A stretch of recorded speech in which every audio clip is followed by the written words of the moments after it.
So first of all, thank you, Revel, for inviting me. Jacoby, Lulu, awesome. Super happy to be here. I promise I will not bore you to death, even though I'm the last speaker.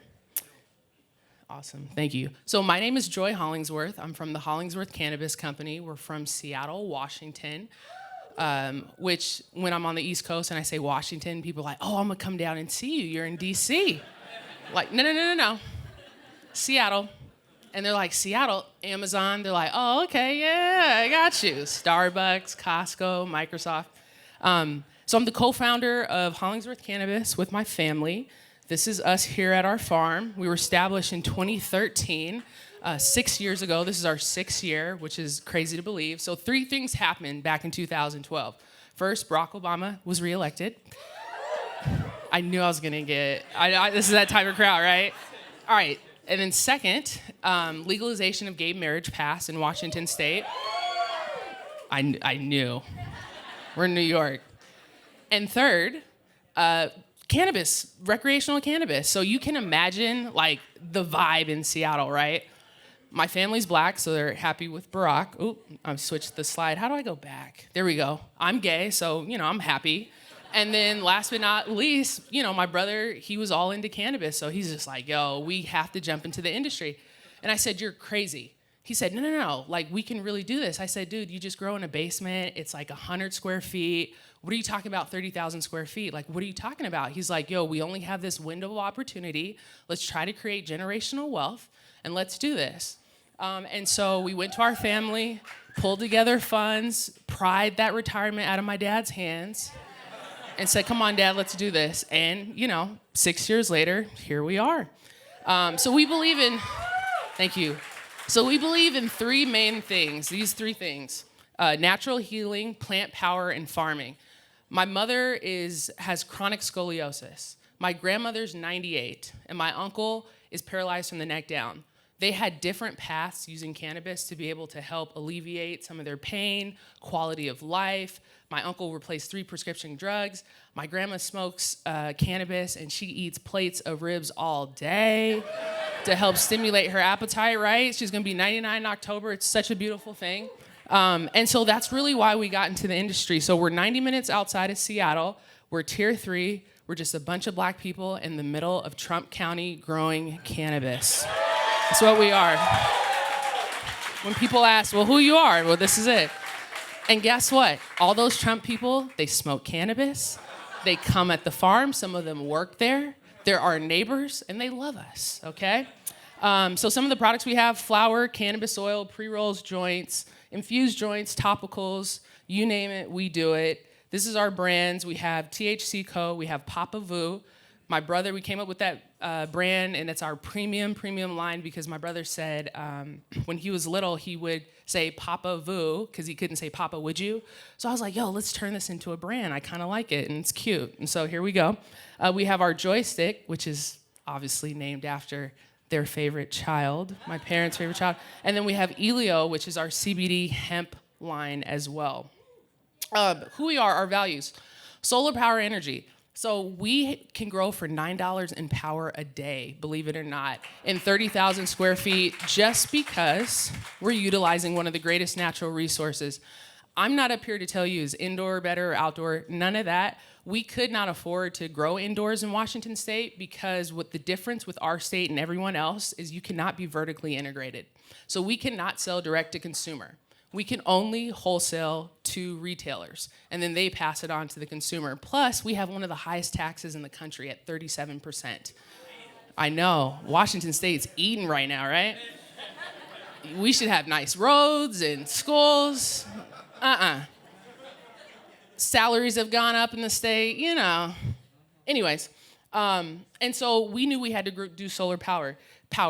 Quality control, that's huge for us because just because we grow at $9 in power a day doesn't mean that you sacrifice that quality.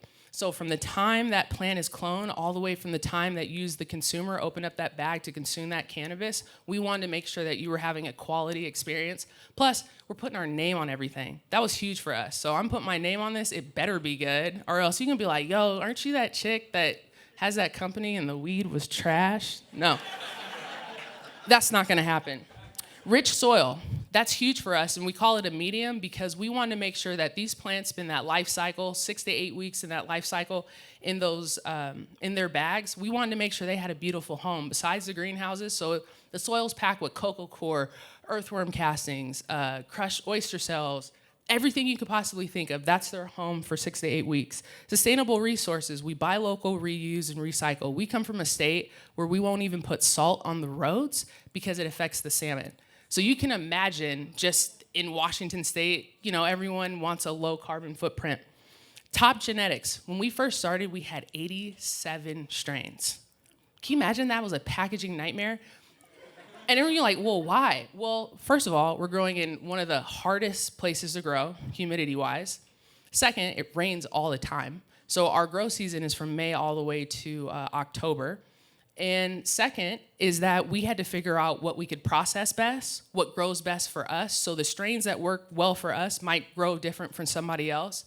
And third, Washington State, and I group Oregon with it as well, is because we felt like we're in a little bubble. We're the Pacific Northwest. And even though we're on the same coast as California, Washington is vastly different than California in the market.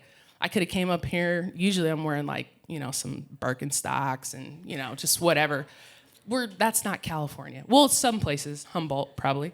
And then climate control greenhouses. That was important to us just because you can get the best of both worlds, indoor and outdoor. When it's sunny, we open up the greenhouses. If it's rainy, the humidity, we close them, turn on the fans. You kind of have that best of both worlds. So touching the plant daily schedule. And the reason why I put this up here is to show you guys, just because I tell you our values and what our brand is so you see it, how it is on a typical day. So 8 a.m., that's me right there, opening up the greenhouses. Now, I don't do that often, but I had to put a picture up there so you guys be like, okay, she does work, but I do. 8 a.m. staff meetings. So we're having staff meetings at 8 a.m., making sure the branding's on point, making sure what are we gonna post for Instagram, trying to figure out, what's going on for the day. 8:30 to 9:30, inventory check, compliance walkthrough. If one thing is gonna shut down your business, it's gonna be compliance. If your compliance is not on point, especially with regulations, making sure that everything is tagged, whatever you have outside matches what's in the system, there's gonna be a problem. So we make sure we do a compliance check through. Then we do a walk house. We touch every single plant. I dance through all the plants every single day. I talk to the plants. We play them music. They are living beings. We breathe this every single day. And that's what, when we're branding our company, that's what we want to convey. Like, yo, this is made with love. Like the cannabis you're smoking right now, we played some Erykah Badu for it, some Earth, Wind, and Fire, right? You got some of that. I told my brother when I die to cremate me and bury me at the farm, mix me up in the soil so everybody can smoke a little joy, right? Right. Okay. We check the soil. Because we're on a farm and we don't pay for water, we have to check our pH. So it's not treated. We have to make sure it's checked and it's filtered. It tastes great, by the way, absolutely amazing. And then 11:30, 12:30, I'm in the processing facility where we're processing all of our stuff, making sure that's going on in orders.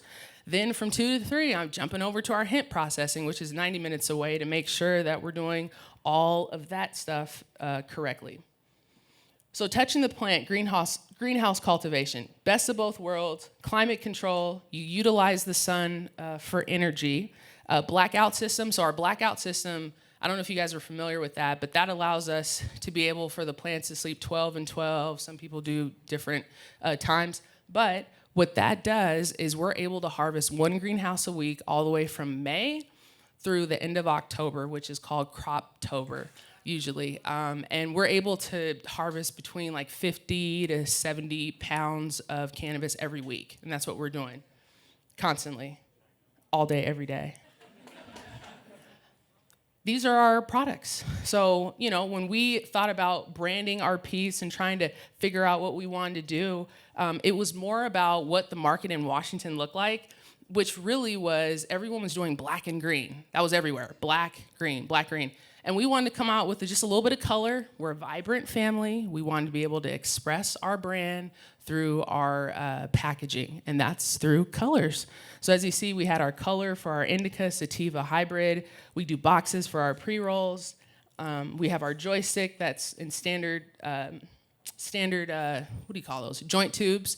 And it's going to be different in Washington. So when you see that, because processors are wholesaling their cannabis and they're not allowed to sell direct to consumer, what goes down, not to say that their packaging can't be on point, but they have to spend a little bit less and get a little bit more creative because they can't spend as much as their overall costs on packaging.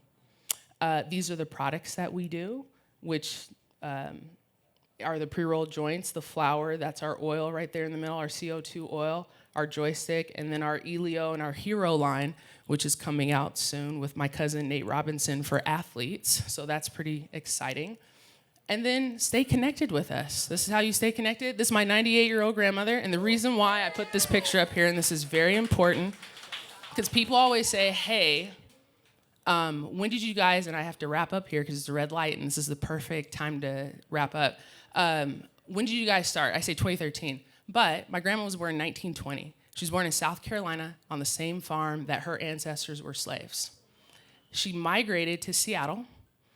And when she migrated to Seattle, she was the first black person to ever to graduate from the School of Social Work to get her master's at the University of Washington. She went on then to be the school board president in Seattle and able to help desegregate schools. And so this didn't start in 2013 for us. This started way back when with our ancestors, with my grandmother, and that's our brand, Black owned and operated, unapologetically Black, and just a family owned. Thank you.